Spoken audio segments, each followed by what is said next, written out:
আম্মা জান আয়েশা হাসরের বয়ান শুনিয়া আমার নবীর ডেকে বলে কান্নার আওয়াজ দিয়া, ও পয়গম্বর, ওই হাসরের ময়দানটা এত ভয়ানক ময়দান, ওই ময়দানে কেউ কারো পরিচয় দিবে না। ওই ময়দানে সূর্য মানুষের মাথার উপরে চলে আসবে, মাথার তালুগুলো টাস টাস করে ফেটে মগজগুলি উতলায়া পড়বে। ওই ময়দানে সবাই ল্যাংটা উঠবে। ও পয়গম্বর, সেদিন কি লজ্জা হবে না? আল্লাহর নবী বলেন, হ্যাঁ আয়েশা, সেদিন লজ্জাও হবে, তবে কারো দিকে কেউ তাকাতে পারবে না। আম্মা জান আয়েশা বলেন, নবী হাসরের ময়দানে সবাই ল্যাংটা উলঙ্গ, আমার হালাত কি? আল্লাহর নবী বলেন, আয়েশা, সবার যেই হালাত তোমারও সেই হালাত। এরে যুবক ভাই, উঁচু আওয়াজে জবাব দাও, ওই হাসরের ময়দানে চাপকলের ব্যবস্থা আছে, ডিপকলের ব্যবস্থা আছে? নাই চাপকল, নাই ঢিপকল, নাই সাপ্লাইয়ের পানি, নাই নলকূপের পানি। ওই হাসরের ময়দান এত ভয়ানক ময়দান।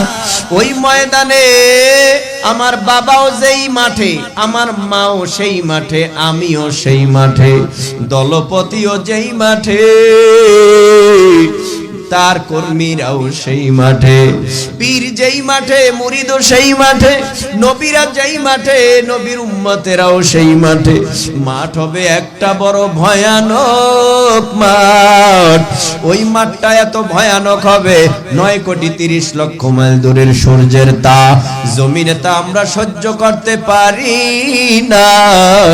ওই হাসরের ময়দানে মানুষের মাথার অতি নিকটে সূর্য চলে আসবে।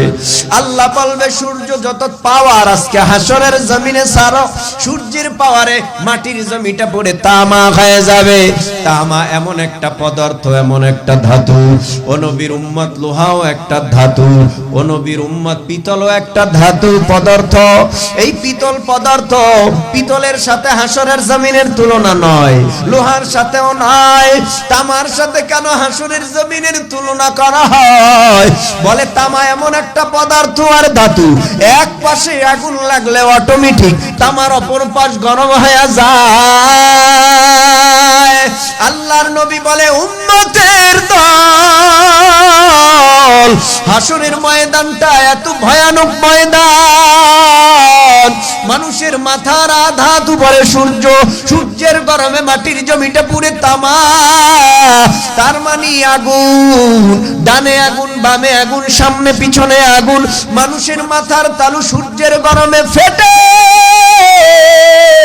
মগজগুলি উতলায়া পড়বে, জিহ্বাটা কারবা কুকুরের মতো ঝুলতে থাকবে। পানি পানি পানি পানি, ডানে বামে কোথাও পানি নাই। আমার মাকে ডাকতে পারবো না, মা আমাকে পানি দিয়ে আমার পানির পিপাসাটা নিবারণ করায় দাও। আমার ভাইকেও পাবো না, কারণ ওই কিয়ামতের ময়দানে আমার ভাই আমারে চিনবে না, আমার মা আমারে চিনলেও পরিচয় দিবে না, বাবা পরিচয় দিবে না, আপনজনেরা পরিচয় দিবে না, বন্ধু বান্ধব কেউ পরিচয় দিবে না। ও ভাই, ওই হাসরের ময়দান এত ভয়ানক ময়দান, যেই ময়দানে আমার আল্লাহ কিয়ামতের যেই ময়দানটা, ওই ময়দানটাকে একটা ঝাঁকুনি মারবে, ওই ময়দানটাকে আমার আল্লাহ একটা ভূমিকম্প দেখাবে। আল্লাহ পাক এই মর্মে বলে, ইয়া আইয়ুহান নাসুত্তাকু রাব্বাকুম ইন্না জালজালাতাস সাআতি শাইউন আযীম ইয়াওমা তারাউনাহা তাযহালু কুল্লু মুরদিআতিন আম্মা আরদাআত ওয়া তাদউ কুল্লু যাতি হামলিন হামলাহা ওয়া তারান নাসা সুকারা ওয়া মা হুম বিসুকারা ওয়ালাকিন্না আযাবাল্লাহি শাদীদ। কত বড় ভয়ানক ময়দান আল্লাহ বলেন, ও গোটা দুনিয়ার মানব জাতিরা, তোমরা আমি আল্লাহকে ভয় করো। ভয় কাকে বলেন? জোরে বলেন। আল্লাহ বলেন তোমরা আমি আল্লাহকে ভয় করো। কেন ভয় করবা? আল্লাহ বলে ইন্না জালজালাতাস সাআতি শাইউন আযীম। কিয়ামতের প্রকম্পন, ভূমিকম্প, গর্জন, হুঙ্কার বড় মারাত্মক, বড় মারাত্মক।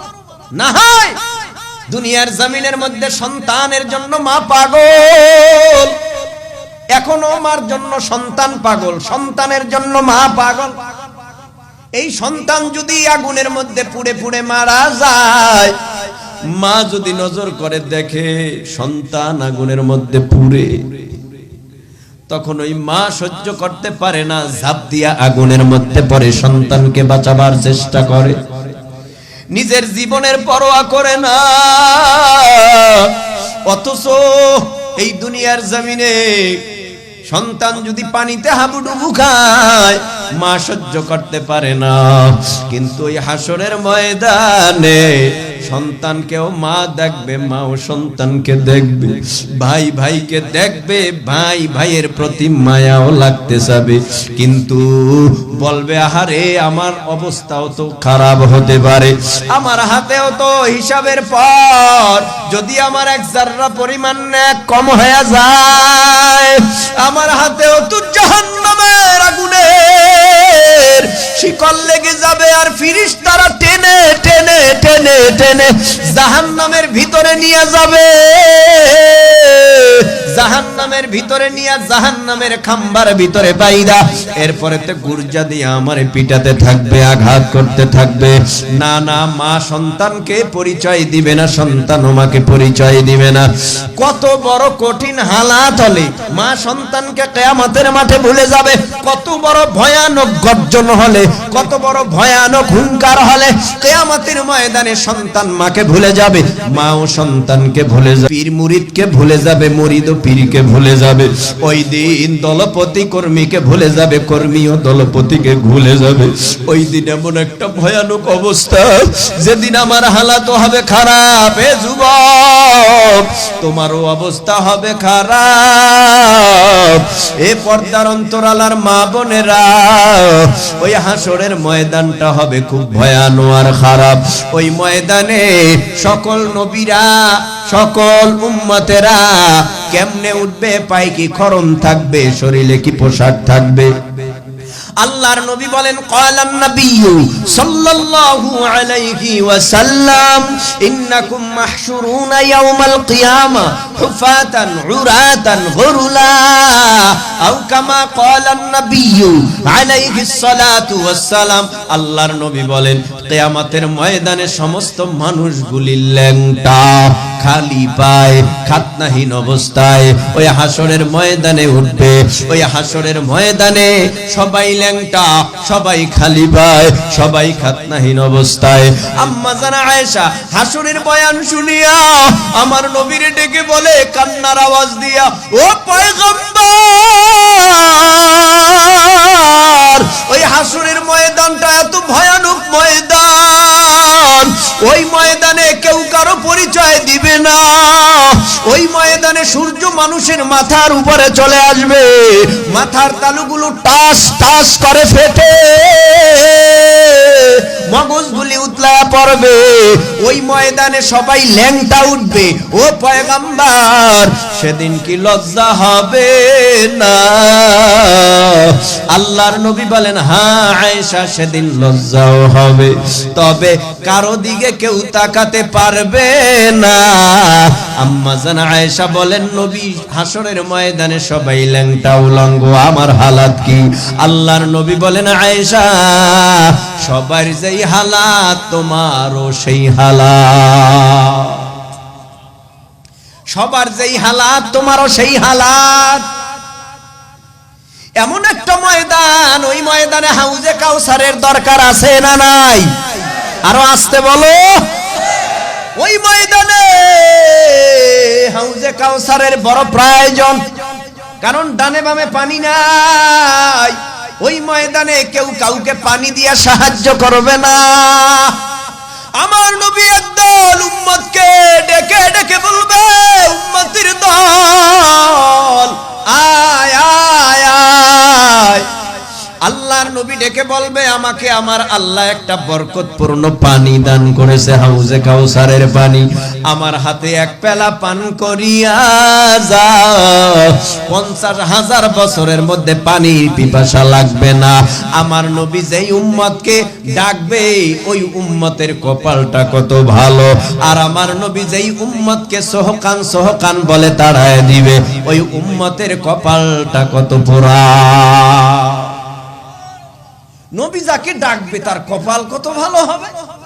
নবী যাকে বলবে সোহকান দূর হ, তার কপাল কত খারাপ হবে। এখন আমরা সোহকানের কাতারে থাকতে চাই নাকি নবীর কাতারে? বলেন সবাই। নবীর কাতারে থাকতে হলে দুটো আমল করতে হবে, রাজি আছেন? 1 নাম্বার ফাসাল্লি নামাজ, 2 নাম্বার রাব্বিকা ওয়ানহার, 2 নম্বরে হলো কোরবানি। বলুন তো নামাজ কার জন্য পড়ব? আরো জোরে বলেন, বলেন তো কোরবানি কার জন্য করব? এক কথায় দুনিয়াতে আসার পর থেকে মরণ পর্যন্ত যেই কাজটা আমি আল্লাহকে রাজি খুশি করার জন্য করব, ওটাই হবে কোরবানির ভিতরে শামিল। কোরবানিটা তখনই হবে একমাত্র আল্লাহর জন্য যখন আমার সব ইবাদত হয়ে যাবে, ঠিক কিনা?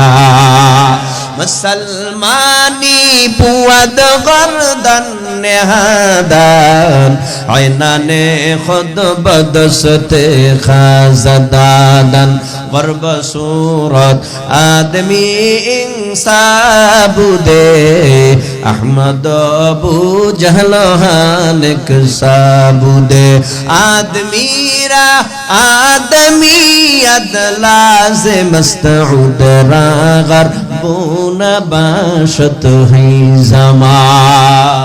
কষ্ট হয়? এখানে যারা বসছেন একটা আনুষঙ্গিক কথা বলি, আওয়ামী লীগের লোক নাই, বিএনপির, জাতীয় পার্টি, চরমনায়, তবলিগের, হেফাজতের, তাহলে সব দলের লোক এখানে আমরা। বলুন তো আমগো আল্লাহ 2 জন না 1 জন? আমগো কালেমা 2টা না 1টা? আমগো নবী 1 জন না 2 জন? আমাদের কাবা 2টা না 1টা? তাহলে সব যদি একই হয়, আমাদের স্লোগানও একটা হবে, বেঈমানের বিরুদ্ধে।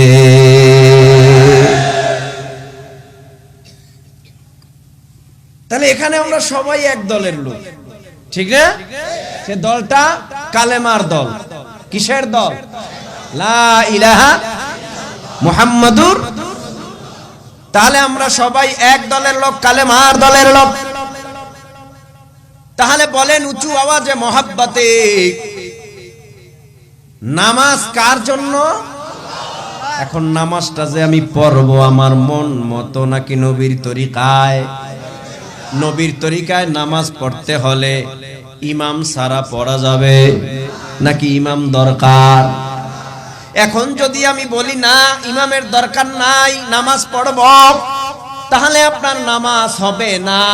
কারণ আমার নবীকে আমার আল্লাহ নিজে নামাজ শিখাইছেন জিবরাইলের মাধ্যমে। ও পয়গম্বর, এইভাবে নামাজে দাঁড়ান, এইভাবে রুকু করেন, এইভাবে সিজদা করেন, এইভাবে কেরাত পড়েন। আমার নবী তো কিছুই জানতেন না, আমার আল্লাহ সব জানায় দিয়েছেন, ঠিক কিনা? এইভাবে করে আমার নবী নামাজ শিখাইছেন সাহাবা একরামদেরকে। ও সাহাবীরা, তোমরা নামাজ পড়ো, এইভাবে দাঁড়াও, এইভাবে রুকু করো, এইভাবে সাজদা করো।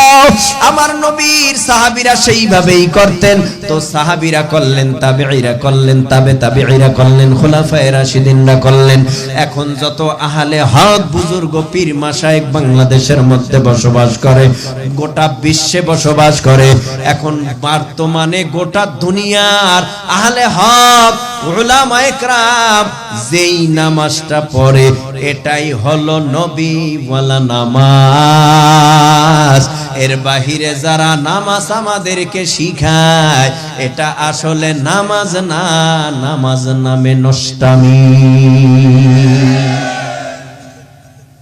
নামাজ কেমনে পড়ব? একমাত্র আল্লাহর খুশির জন্য পড়ব। বলেন তো, নামাজ পড়া ফরজ, ফজর, জোহর, আসর, মাগরিব, ইশা, এগুলি ফরজে আইন না ফরজে কিফায়া? বলেন। তাহলে ফরজে আইন আমার ম্যাডাম আদায় করলে আমার থেকে আদায় হয়ে যাবে, ফরজে আইন আমার থেকে আমার পীর সাহেব আদায় করলে আদায় হয়ে যাবে, ফরজে আইন আমার থেকে আমার নেতা আদায় করলে হয়ে যাবে। না না, ফরজে আইন আমার থেকে আমার নিজেরই আদায় করতে হবে। কেমনে নামাজ পড়বা? বলে দাঁড়াইয়া নামাজ পড়া ফরজ। দাঁড়াইয়া পড়তে যদি তোমার সামর্থ্য না হয়, অসুস্থ, বসে আদায় করো। বসেও পারো না, শুয়ে আদায় করো। শুয়াও পারো না, তোমার হুশ থাকা অবস্থায় তুমি ইশারায় নামাজ পড়ো, তারপরে তুমি ফরজে আইন নামাজ কাজা করো না। যদি এক ওয়াক্ত নামাজ কাজা হয়, 2,88,00,000 বছর জাহান্নামের আগুনে জ্বলবা। এই হলো ফরজে আইন। আরেকটা নামাজ ফরজে কিফায়া, জানাজা। রাগ করবেন না, বুঝাবার জন্য বলি। কত ওয়াজই তো শুনলেন আপনারা, চতুর্দিকে চতুর্মুখী ওয়াজ শুনলেন। আমি না হয় একটু ভিন্ন তর করি, কষ্ট হয় না তো? ভাইরা আমার, ফরজে কিফায়া ফরজে আইন নামাজের পার্থক্য আছে না নাই? আছে। তবে ফরজে কিফায়া নামাজ যদি সমাজের কিছু সংখ্যক মানুষ জানাজার নামাজে শরীক হয়, তাহলে সবার পক্ষ থেকে আদায় হয়ে যায়। অথচ ফজরের নামাজ ফরজে আইন, ওই নামাজে মানুষ নাই, ইমাম সাহেব কয়েকজন মুসল্লি নিয়ে নামাজ আদায় করলো। ফরজের পর যখন 10টার সময় জানাজা হয়, এলাকার সমস্ত লোক গিয়া ভিড় জমায়, ওখানে মানুষের অভাব হয় না। বুঝা গেল ফরজে আইনের নামাজের চাইতে গুরুত্ব বেশি দিল ফরজে কিফায়া। যেখানে আমি না গেলেও সমস্যা নাই, আমি না গেলেও নামাজ আদায় হয়ে যাবে। ফজরের নামাজ কাজা করলা, ওই কাজাটা আগে আদায় করিয়া যদি সময় পাও জানাজায় শরীক হইবা, না হয় তোমার শরীক হওয়ার দরকার নাই। আজকে সমাজটা উল্টা পাল্টা হয়ে গেছে, ফরজে আইন নামাজ না পড়িয়া ফরজে কিফায়া বেশি আদায় করে। এরে যুবক ভাই, আমরা কোন কাজটার অগ্রাধিকার বেশি দেই? ফরজের চাইতে ওয়াজিবের অগ্রাধিকার বেশি দেই, ওয়াজিবের চাইতে সুন্নতের অগ্রাধিকার বেশি দেই, সুন্নতের অগ্রাধিকার চাইতে নফলের অগ্রাধিকার বেশি দেই। বোঝেন নাই মনে হয়? ভাইরা আমার, ফরজ এর অগ্রাধিকার ওয়াজিবের আগে, সুন্নতের আগে অগ্রাধিকার ওয়াজিব, আর মুস্তাহাব নফলের আগে অগ্রাধিকার সুন্নতের। কিন্তু আমরা এখন সব উলাট পালাট করে ফেলেছি, নিজেরা ফতুয়াবাজি করি। কত কি আমরা বলি, এত লাগে না, এটা লাগে না, সেটা লাগে না, অমক লাগে না, তমক লাগে না, না লাগবে না লাগবে না লাগবে না লাগবে। এখন টেডি ইসলাম হয়ে গেছে, টেডি ইসলাম। বুঝেন নাই? এইটা দরকার নাই, ওইটা দরকার নাই, সেইটার দরকার নাই। আচ্ছা বলেন তো, টুপি লাগেনি? যদি কেউ কয় এটা ছাড়াও চলে, এটা ছাড়াও চলে। যারা এই দুনিয়ার জমিনের মধ্যে আমার নবীরে কষ্ট দিয়েছে, মূলত তারাই কষ্ট পেয়েছে। তাহলে বোঝা গেল আমার নবী ভালো, আমার নবী ভালো। এটা শুধু স্লোগান দিলেই চলবে না। যখন দেখবো কোনো বেঈমান আমার নবীর ইজ্জত দিয়া টানাটানি করে, তখন আমরাও মুসলমান প্রয়োজনে রাজপথে নেমে যাব। কারণ বেঈমানেরা ভালো করে এবার টের পাইছে হারে হারে। ফ্রান্সে যখন মুসলমানের নবীকে বেইজ্জতি করেছে, তখন দেখা গেছে প্রান্তে প্রান্তে, গঞ্জে, গ্রামে, শহরে এমন কোন জায়গা নেই গোটা পৃথিবীতে যেখান থেকে মুসলমানের নবীর ইজ্জত রক্ষা করার জন্য মাঠে নামে নাই। বুঝা গেল দল দলের জায়গায়, পীর পীরের জায়গায়। কথা কন না কেন? দল দলের জায়গায়, পীর পীরের জায়গায়, নবী এক জায়গায়। ঠিক কিনা? দল দলের জায়গায়, পীর পীরের জায়গায়। কারণ যে যেই পীরের হয় তার কালেমা এক, এ আওয়ামী লীগ ওয়ালা ভাই, তোমার যেই কালেমা, বিএনপি ওয়ালা ভাইয়েরও সেই কালেমা, চরমনাই ওয়ালার যেই কালেমা, হেফাজত ওয়ালারও সেই কালেমা, সবার কালেমা যদি একই হয় তাহলে আল্লাহ এই কালেমার মধ্যে আছে না নাই? নবী এই কালেমার মধ্যে আছে না নাই? নবী ওই কালেমার মধ্যে আছে, আল্লাহ এই কালেমার মধ্যে আছে। যদি এই কালেমা নিয়ে কোন বেঈমান টানাটানি করে, আল্লাহর ইজ্জত নিয়ে টানাটানি করে, নবীর ইজ্জত নিয়ে টানাটানি করে, আমরাও প্রায় জনে কাফনের কাপড় কোমরে বাইদা রাজপথে হাজির হইয়া নবীর ইজ্জত রক্ষা করার জন্য প্রয়োজনে আমাদের জীবনটাও বিলায় দিব, তবুও নবীর ইজ্জত যারা হরণ করবে তাদের স্থানেই জমিনে দেয়া হবে না। ঠিক কি না বলো? तू मर्द मुसलमान हो, तू मर्द मुसलमान, एक हाथ में तलवार एक हाथ में कुरान, तौहीद तू सीना में अमानत है हमारा, आसान ही में टाना नामो निशा हमारा। बंधु तुम्हार पॉकेट गेले बेता হয় কেন বুকে, বন্ধু তোমার হাত ভেঙে গেলে জল আসে কেন চোখে, বন্ধু তোমার ভাই মরে গেলে তুমি কাঁদো কোন দুঃখে, বন্ধু তোমার ঘর পুড়ে গেলে ভেঙে পড়ো কোন শোকে। বলবে আমায় পাগল তুমি বোঝো না সহজ কথা, যে কোনো অঙ্গে আঘাত পেলে যে সারা দেহ করে ব্যথা, শিরায় শিরায় রক্ত দ্বারায় মিশে যায় যন্ত্রণায়, প্রকৃতির সেই শাশ্বত বিধান তুমি কেন বুঝলে না? ওগো বন্ধু আমার, তাহলে এবার আসল কথাটা শোনো, সারা দুনিয়ার মুসলমানের ভেদা ভেদে নাই কোন। ওগো বন্ধু আমার, তাহলে এবার আসল কথাটা শোনো, সারা দুনিয়ার মুসলমানের ভেদা ভেদে নাই কোন। উত্তর হতে দক্ষিণ মেরু সকল মুসলমান, সাদা কালো আর ধনী গরিব সবে এক দেহ এক প্রাণ মুসলমান। আমি তো মুসলমান, তুমি তো মুসলমান, সবাই তো মুসলমান। ঠিক কি না? আমি কি, আপনি কি? জবান বন্ধ করে থাকলে কি আল্লাহ বেশি খুশি হবে? তো মুসলমানের আওয়াজ দুর্বল হয় না সবল হয়? বলেন আমি তো মুসলমান, তুমি তো। তাহলে থাক এখানে, সঙ্গীতটা এখানেই থাক। তাহলে বলেন আমি তো, আরো ধরে, আমি তো, তুমি তো, সবাই তো। আমি তো মুসলমান, তুমি তো মুসলমান, আমি তো মুসলমান, তুমি তো মুসলমান, সবাই তো মুসলমান, সবাই তো মুসলমান। বলেন আমি তো, তুমি তো, সবাই তো। আমি তো মুসলমান, তুমি তো মুসলমান, সবাই তো মুসলমান। হে যুবক তুমি বাঙালি হও কিংবা ইন্ডিয়ান, কিংবা জার্মানি জাপানি কিংবা চাইনিজ রাশিয়ান, স্প্যানিশ ড্যানিশ ফরাসি কিংবা ব্রিটিশ আমেরিকান, আরবি আজমি ইরানি তুরানি তুর্কি বা আফগান, মুসলমান। আমি তো মুসলমান, তুমি তো মুসলমান, সবাই তো মুসলমান, মুসলমান। আমি তো মুসলমান, মুসলমান, তুমি তো মুসলমান। তুমি সাদা হও কিবা কালো হও, দেখো রক্ত তোমার লাল, সুখী হও কিবা দুঃখী হও, দেখো ঈমান নির্ভেজাল।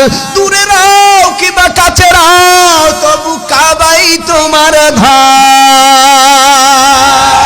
দূরে রাও কিবা কাছে রাও, তবু কাবাই তোমার ঘর। স্লোগানে তোমার কেঁপে উঠে আজ পৃথিবীটা থর থর। মৃত্যু তোমায় জানাই সালাম, দূরে থাকে শয়তান। মুসলমান, আমি তো মুসলমান, তুমি তো, সবাই তো। আমি তো, তুমি তো, সবাই তো। আমি তো মুসলমান, তুমি তো মুসলমান, সবাই তো মুসলমান। হতে পারো তুমি প্রাচ্যের কিবা হতে পারো প্রতিচের, হতে পারো তুমি সংসারী কিবা হতে পারো মুসাফির। যদি শুনে থাকো কোথাও কখনো মাজলুমানের ডাক, গৃহ পরিবার প্রেয়সী বন্ধু পড়ে থাক, পড়ে থাক, ছুটে যাও আগে দুর্বার বেগে জিহাদের ময়দান, ছুটে যাও আগে দুর্বার বেগে জিহাদের ময়দান। মুসলমান আমি তো মুসলমান, তুমি তো মুসলমান, সবাই তো মুসলমান। ঠিক কি না বলে? আই বেরাদার দূরে বাসা যে ইয়ারে বদ বদ তোর বুয়াদ মারে বদ, মারে বদ তন হাতুরা বর জাসনাদ, ইয়ারে বদ বর জানে ইমান তু জানাত, ইয়ারে বদ রদ তুরা সোয়ে জাহিম, ইয়ারে নে কুঘিরে তায়াবিনাইম। বলেন তো নবীর ইজ্জত মানা যাবে? নবীর ইজ্জতের উপরে হামলা যদি কেউ করে মানা যাবে? বলো জোরে বলো। তাহলে আবারও বলো, আমার নবী ভালো না খারাপ? আমার নবী মক্কার জমিনে আসছে, বেঈমানেরা আমার নবীরে কত অত্যাচার করেছে, আমার নবীর উপরে কত স্টিম রোলার চালালো। আমার নবীর একে মা নাই, অন্যদিকে আমার নবীর বাবাও নাই। আমার নবীকে চতুর্দিক দিয়ে ঘিরে ধরেছে। মক্কার জমিনে আমার নবী আবু জাহেলকে কয়, চাচা পড়েন লা ইলাহা ইল্লাল্লাহু মুহাম্মাদুর রাসূলুল্লাহ। আবু জাহেল বলে, খবরদার আব্দুল্লাহর ছেলে মুহাম্মদ, এই কথাটা উচ্চারণ মক্কায় বসে করবা না। কেন চাচা? আপনারা না আমাকে আল আমিন বলেছেন, আপনারা না আমাকে আল আমিন উপাধি, বিশ্বাসী উপাধি দিয়েছেন। বলে তুমি তো কেউ নবী বলে স্বীকার করে না, আমাকে শুধু মারে, শরীর থেকে রক্ত ঝরায়। আল্লাহ পাক বলে, নবী আপনার টেনশন নাই, আমি তো আপনার নবুয়ত দিলাম। মক্কার জমিনে কেন, গোটা দুনিয়ার সমস্ত মানুষ যদি আপনার নবী বলে স্বীকার না করে, ও পয়গম্বর আপনার বিন্দু মাত্র কোনো ক্ষতিও হবে না। ও নবী, আমি সর্বপ্রথম আপনার নবুয়ত দিয়া আমি নিজে আল্লাহ আপনাকে নবী বলে স্বীকার করে নিলাম। এরে যুবক, অন্তরটা নরম বানায় দাও, অল্প সময়ের ভিতরেই মোনাজাত হয়ে যাবে। দেখো দু ফোঁটা চোখের পানি ফেলতে পারো কিনা রে ভাই? কত জায়গায় পাপ করলাম, অন্যায় করলাম, অপরাধ করলাম, এই অপরাধের কারণে আমার খানাও বন্ধ হলো না, পানিও বন্ধ হলো না, জমিন দিয়াও ঠিকভাবে হাঁটতেছি। আমার গুনার খবর আমার মা জানে না, আমার গুনার খবর আমার বাবাও জানে না, আমার গুনার খবর আমার দলপতিও জানে না, পীরও জানে না, আমার গুনার খবর আমার বিবিও জানে না, মা বাবা কেউ জানে না। আমার গুনার খবর জানেন একমাত্র আমার আল্লাহ। লা ইউগাদিরু সাগীরাতান ওয়ালা কাবীরা। আমার ছোট গুনাহও আমলনামায় জমা হয়, বড় নেকও আমলনামায় জমা হয়, ছোট নেকও আমলনামায় জমা হয়, বড় গুনাহও আমলনামায় জমা হয়, ছোট গুনাহও আমলনামায় জমা হয়। এই আমলনামায় জমা করে দুইজন সাংবাদিক। ইন্না আলাইকুম লাহাফিযিনা কিরামান কাতিবিন। দুইজন ফেরেশতা দুই কাঁধে লিখতেছে, অনবরত লিখতেছে। সুবহানাল্লাহ বলেন, সুবহানাল্লাহ বলেন। এ পিছনের ভাইরা, সামনের ভাইরা উঁচু আওয়াজে বলেন সুবহানাল্লাহ। আমরা সুবহানাল্লাহ বললাম। বলেন তো আমাদের আমলনামায় নেক লেখা হইছে নাকি হবে? আর জোরে বলেন। যদি এই বিশ্বাস অন্তরে থাকে, হ্যাঁ আমার নেক লেখা হয়ে গেছে, তাহলে উঁচু আওয়াজে সরিয়ে শরীরের ভেতরের সকল শক্তি দিয়া ভলিউম প্রয়োগ করিয়া জিহ্বাটা নাড়ায়া বলেন আল্লাহু আকবার। আরো জোরে বলো আল্লাহু আকবার। এরে ভাই, এই জন্য গুনাহগুলি গোপন রাখছেন যিনি, তিনি কে? কিয়ামতের ময়দানে আমারও বিচার হবে, আপনারও বিচার হবে। ওই কিয়ামতের ময়দানে একটা মিজানের পাল্লা থাকবে, ওই পাল্লা দিয়ে নেকি বদি ওজন দেওয়া হবে। কত যুবকের আমলনামায় মিথ্যার গুনাহ, কত মানুষের আমলনামায় জেনার গুনাহ, মদের গুনাহ, কত জনের আমলনামায় অন্যায়ের গুনাহ। আল্লাহ নিজে হাকিম, আমার আল্লাহর সাথে ওকালতি করবে মায়ার নবী রহমাতুল লিল আলামিন মুহাম্মাদুর রাসূলুল্লাহ সাল্লাল্লাহু আলাইহি ওয়াসাল্লাম। ওই কিয়ামতের ময়দানে আল্লাহ পাক রব্বুল আলামিন ফেরেশতাদেরকে বলবে, ও ফেরেশতারা, ফাআম্মা মান সাকুলাত মাওয়াজিনুহু ফাহুয়া ফি ঈশাতির রাদিয়া ওয়া আম্মা মান খাফফাত মাওয়াজিনুহু ফাউম্মুহু হাওয়া। কিয়ামতের ময়দানে আল্লাহ বলবে, এই বান্দার 60 বছরের নেকের পাল্লা মিজানের পাল্লায় দিয়া নেকি বদি ওজন দাও, 70 বছরের হায়াতের নেক বান্দার মিজানের পাল্লায় দিয়া ওজন দাও। মিজানের পাল্লায় নেকি বদি ওজন দেবে কেন? বলে পাল্লা দিয়া মাপলে ইনসাফ হয়, পাল্লা ছাড়া মাপলে ইনসাফ হয় না। কুরবানির গরুর গোশত স্তূপ করে ভাগ করলেও তো ভাগ হয়ে যায়। না না না, শরীয়ত বলে এভাবে নয়, পাল্লা দিয়া ভাগ করো, কারো মাপে কম হবে না, সবার মাপে সমান সমান পাওয়া যাবে। এই জন্য আমার আল্লাহকে যেন কেউ বলতে না পারে আমাকে আল্লাহ নিজ ইচ্ছা কইরা জাহান্নামে দিয়েছে, অথচ আমার আল্লাহ নিজেই জানাই দিয়েছে, আল্লাহ তাজিরু ওয়াজিরাতু উযরা উখরা।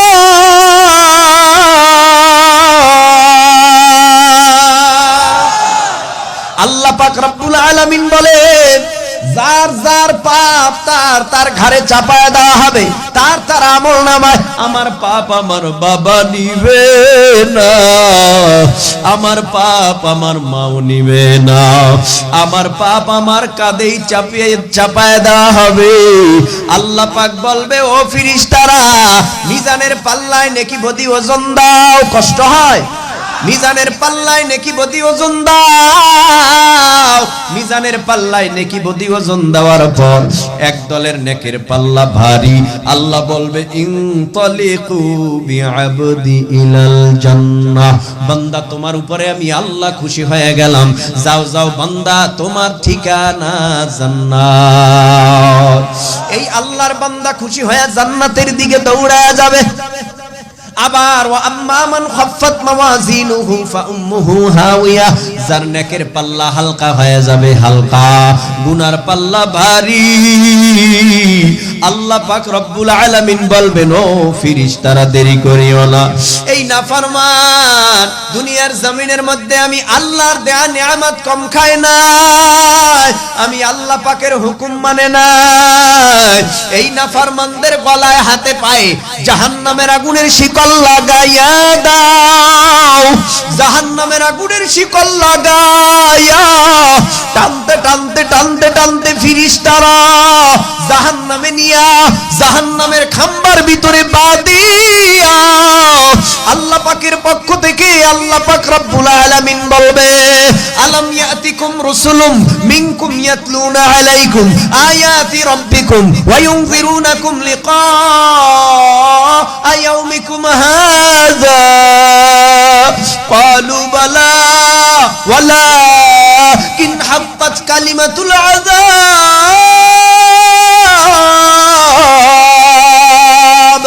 কালিমাতুল আযাবি আলাল কাফিরিন।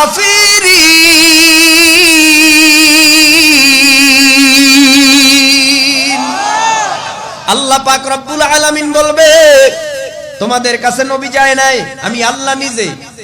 আলাম ইয়াতিকুম রাসূলুম মিনকুম ইয়াতলুনা আলাইকুম আয়াতি রাব্বিকুম, আমি দুনিয়ায় নবী পাঠাইয়া আসমানি গ্রন্থ দিয়া আসমানি গ্রন্থগুলি তোমাদের কাছে তেলাওয়াত কইরা তরজমার ব্যাখ্যা কইরা কি বলে নাই, বুঝায় নাই নামাজ ছাড়িও না। আল্লাহর একটা জাহান্নাম আছে, ওই জাহান্নামে কালো কালো সাপ আছে। আল্লাহর একটা জাহান্নাম আছে, ওই জাহান্নামে কালো কালো কালো কালো আগুন আছে। আল্লাহর একটা জাহান্নাম আছে, ওই জাহান্নামের মধ্যে বড় ভয়ানক গরম, ওটা সহ্য করতে পারবা না। তোমাদেরকে কি বলে না, তারা বলবে কালু বালা, মুসা নবীর উম্মতকে বলা হবে, এ মুসা নবীর উম্মতিরা জাহান্নামে কেন আসছো? মুসা নবী কি তোমাদেরকে ঈমানের কথা বলে নাই? তারা বলবে কালু বালা। ঈসা নবীর উম্মতকে বলা হবে, ঈসা নবীর উম্মত বলবে বলেছে, মুসা নবীর উম্মত বলেছে বলেছে, মুসা নবীর উম্মতরা বলবে বলেছে, ইদ্রিস নবীর উম্মতরা বলবে বলেছে। এমন কি সমস্ত নবীর উম্মতদের কাছে বলা হবে, তোমাদের কাছে কি নবীরা যায় নাই, তাওহীদের গান গায় নাই? সবাই বলবে হ্যাঁ বলেছে, গেয়েছে। এবার আমার আল্লাহ পাক রব্বুল আলামিন বলবে বিশ্ব নবীর উম্মতদের, এ বিশ্ব নবীর উম্মতেরা জাহান্নামে কেন আসছো? আনা খাতামুন নাবিয়্যিন লা নাবিয়্যা বাদি, ইন্নাল উলামা ওয়ারাসাতুল আমবিয়া, ইন্নামা ইয়াখশাল্লাহা মিন ইবাদিহিল উলামা।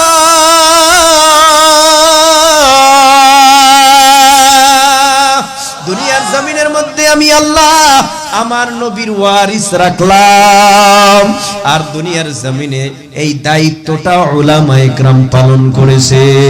তোমাদের কাছে কি নবীর উম্মতের মধ্যে শ্রেষ্ঠ উম্মত, ভালো উম্মত উলামায়ে কেরাম?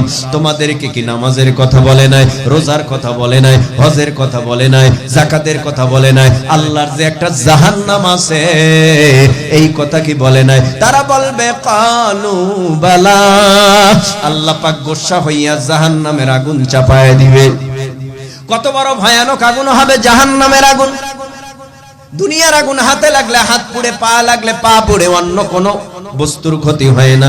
আর জাহান্নামের আগুন এত ভয়ানক আগুন, শরীরের যে কোনো চামড়ায় লাগার সঙ্গে সঙ্গে ধাউ ধাউ করে কলিজা পর্যন্ত পুড়ে যাবে। এত বড় ভয়ানক আগুন। এবার আসো, কয়দিন ওই জাহান্নামের আগুনে থাকবো? কয়দিন পারবা? আমি কয়দিন পারবো? তুমি কয়দিন পারবা? সরমনার জমিনে ঘুমন্ত কুতুবুল আলম সৈয়দ ফজলুল করিম রাহমাতুল্লাহ আলাইহি কত বড় আল্লাহওয়ালা ছিলেন, যার চেহারাটা ছিল কালো। চেহারার দিকে তাকাইলেই তো বয়ান শোনা লাগতো না। দরদর করে দু চক্ষু দিয়ে পানি টপ টপ টপ টপ করে জমিনে পড়তে থাকতো। কারণটা কি? তারা ছিল আল্লাহর ভয় তাকওয়াওয়ালা, আল্লাহর বান্দা। মহামূল্যবান দৌলত ছিল তাদের অন্তরের মধ্যে। এই জন্য তাদের দিকে তাকাইলেই তো আল্লাহর ভয় অন্তরে চলে আসতো।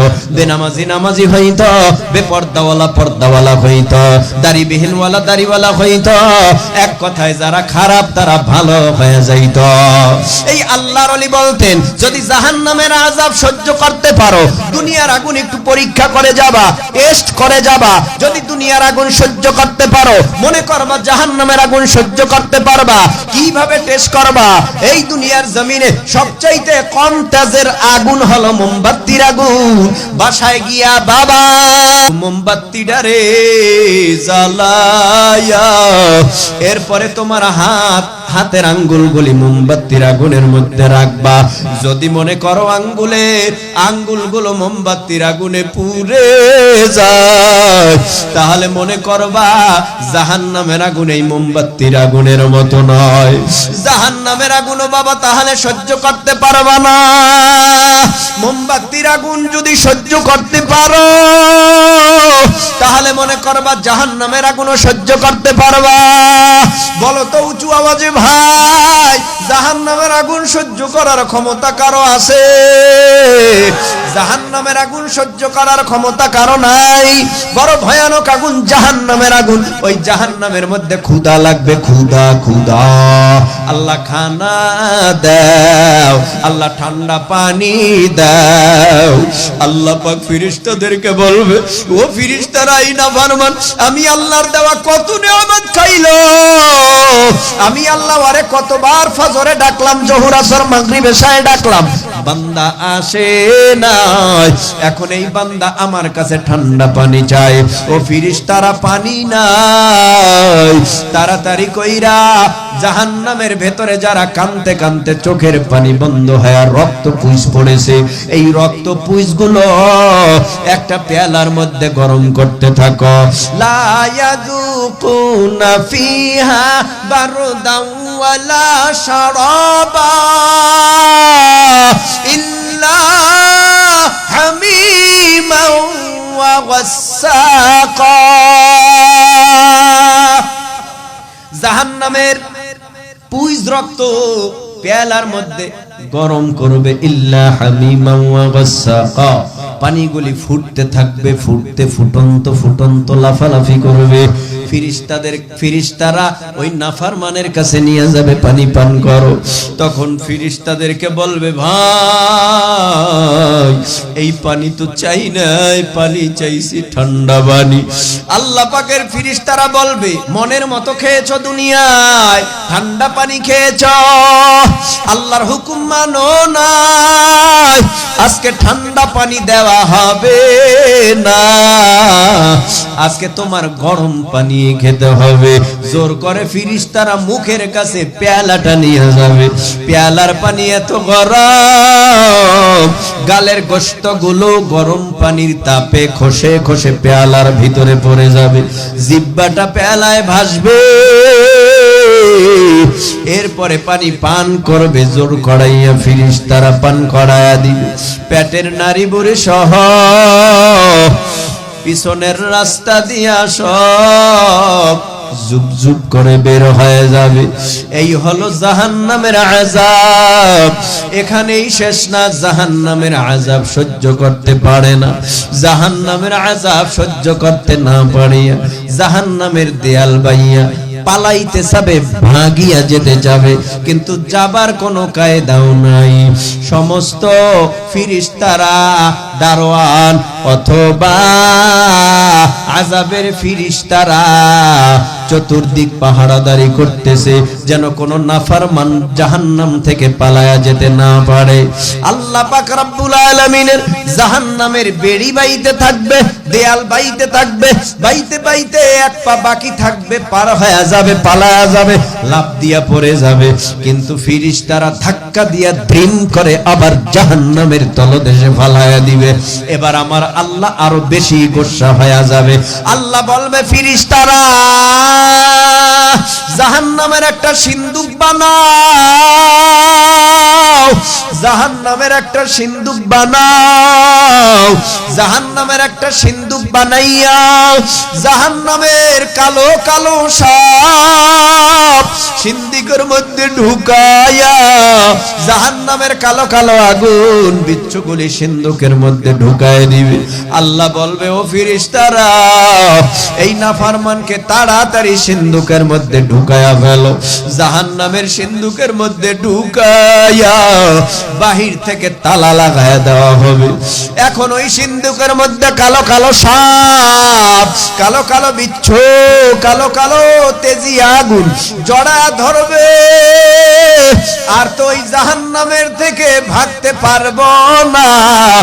এজন্য বলছি রে যুবক, জাহান্নামের আগুন থেকে যদি বাঁচতে হয় তওবা করো, তওবা করো, আল্লাহর দিকে ফিরিয়ে আসো।